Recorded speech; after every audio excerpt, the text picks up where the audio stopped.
lesson is all about the geometric series, and we have the following objectives. Find the sum of the terms of a finite geometric sequence. Find the sum of the terms of infinite geometric sequence. For lesson 1, we have the sum of the terms of a finite geometric sequence. Example 1. What is the sum of the terms of the sequence 1, 2, 4, 8, 16, 32? In finding the sum, we have the following. Basically, when you find the sum of all terms of geometric sequence, you simply add all the terms. Wherein S of n is equal to a sub 1 plus a sub 2 plus a sub 3 up to the last term, where S of n is the sum of all terms and a sub n is the last term of the sequence and n is the number of terms. And we call this geometric series. And geometric series refers to the sum of the terms of geometric sequence. So to find the sum of all the terms of the given geometric sequence, just add all the terms, and we have S of 6 is equal to 63. Next example. Find the sum of the first 7 terms of the sequence whose first term is equal to -1 and R, or common difference, is equal to -2.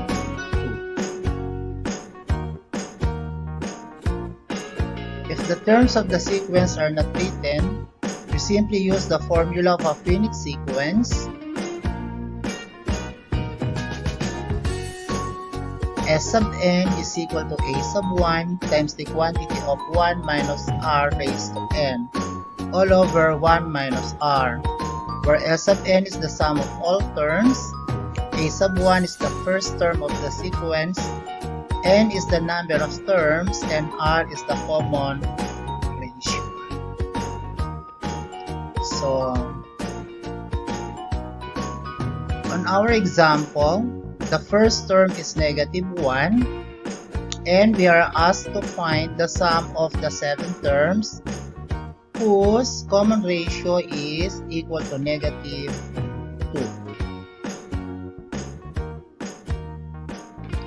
Plugging in, a sub 1 is equal to -1,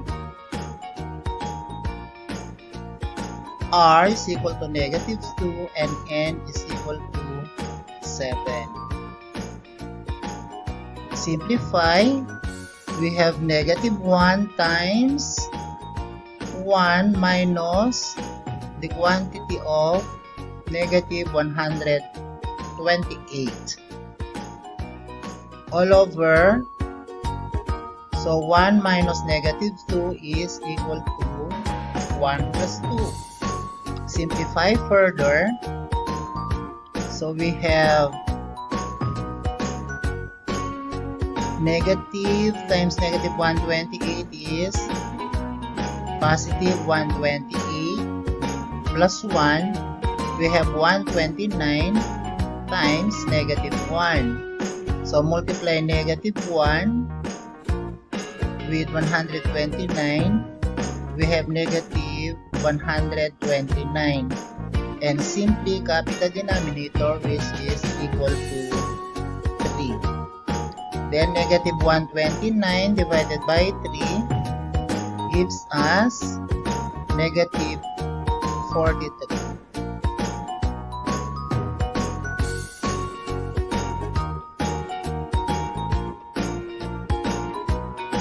Another example.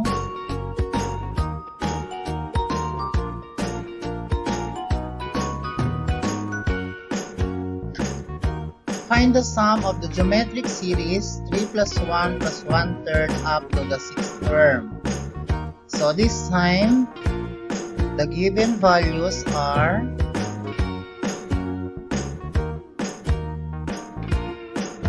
a sub 1 is equal to 3, n equals 6, and r is equal to 1/3. Once again, we will use the formula S sub n is equal to a sub 1 times the quantity of 1 minus r raised to n all over 1 minus r. Substitute all the values. So S sub 6 is equal to 3 times the quantity of 1 minus 1/3 raised to 6 all over 1 minus 1/3. Then simplify. 3 times the quantity of 1 minus 1 over 3 over 6 all over. So simplify 1 minus 1/3 gives us 2/3. Simplifying again, that is equal to 3 times, so 3 raised to 6 times 1 is equal to 3 raised to 6 minus 1 over 3 raised to 6 all over 2/3. Simplifying further, that is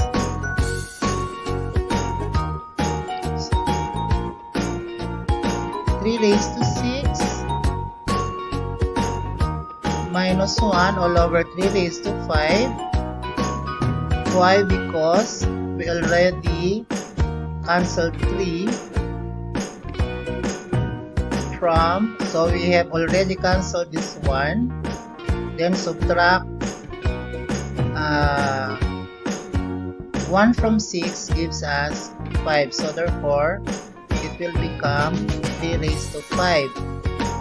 Then divide by 2/3. Instead of dividing, we simply took the reciprocal of the divisor, which is 3 over 2.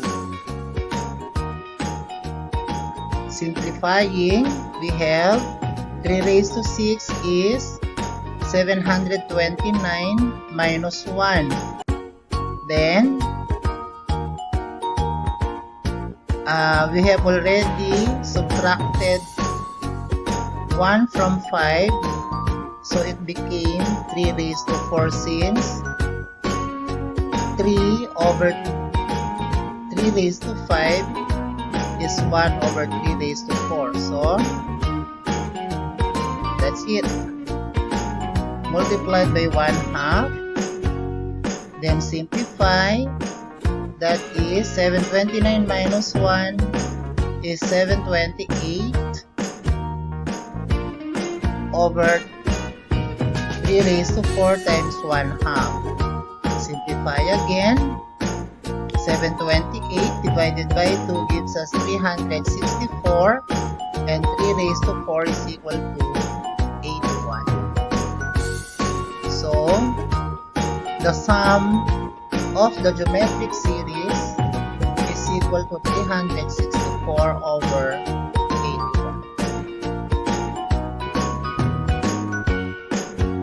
Next example, find the sum of the first 5 terms of the geometric sequence whose first term is 2 and a common ratio of equals 2/3.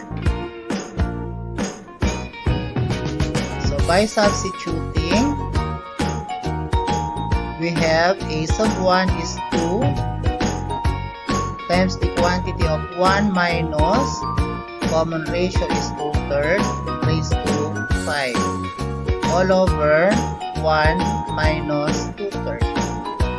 Simplify. So 2/3 raised to 5 is 2 raised to 5 over 3 raised to 5. Then simplify natin.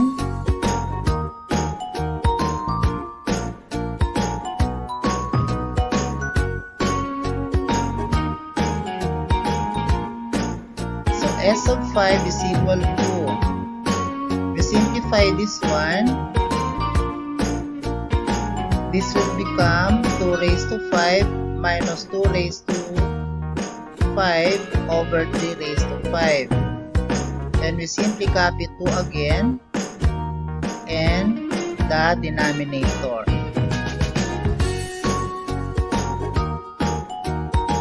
But then multiply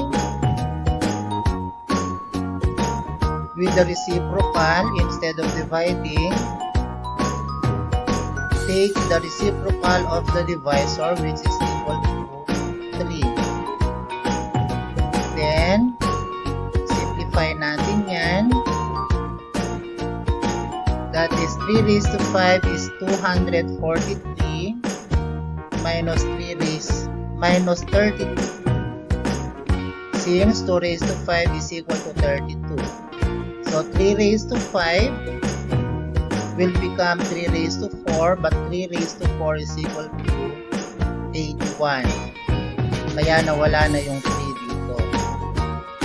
Then simplify natin. So 243 minus 32 is 211 times 2. That's why it became 422. Then simply copy 81. So therefore that the sum is equal to 422 over 81.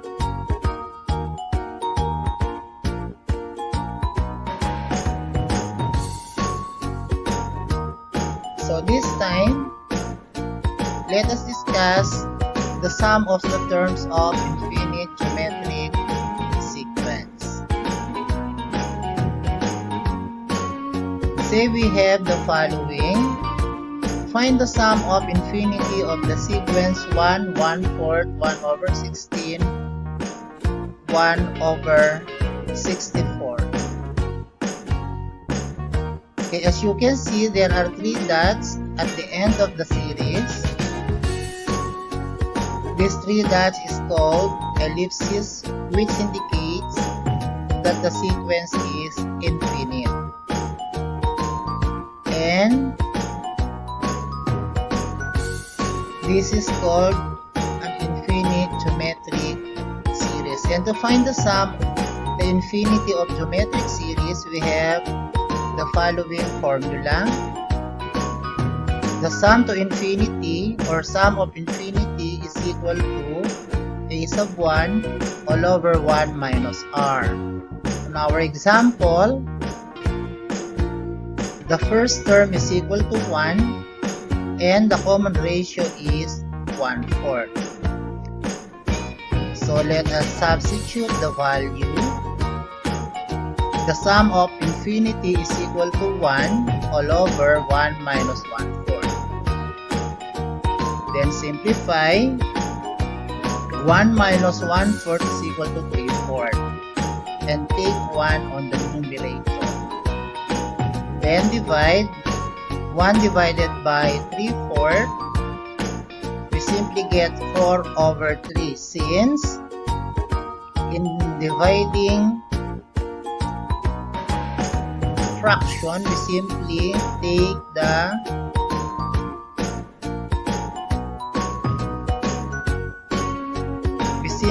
interchange the places of the denominator and the numerator. So that is 1 times 4 over 3 is equal to 4 over 3. So therefore that the sum of infinity is equal to 4 over 3. Another example. What is the sum of infinity of the sequence a sub 1 is equal to 2 and common ratio is 2/3. So the first term is 2 and a common ratio of 2/3. Then substitute. That is 2 all over 1 minus 2/3. Simplify. 1 minus 2/3 is 1/3. Then divide this one.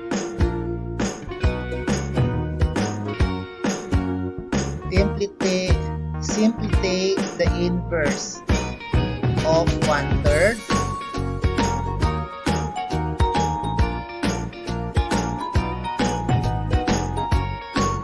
So that will become 3/1 multiplied by 2. So therefore that the sum is equal to 6.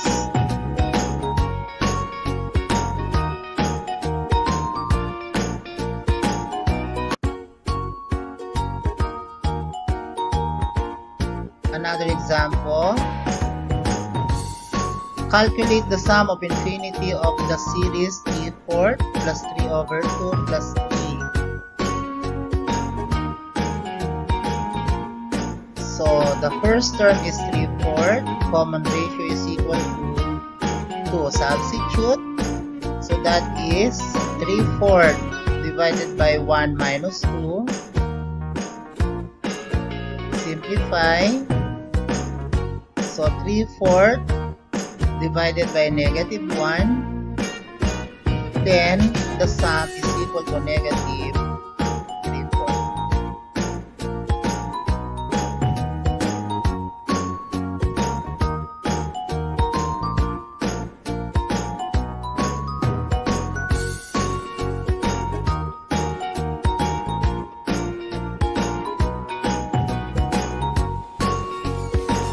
Peace.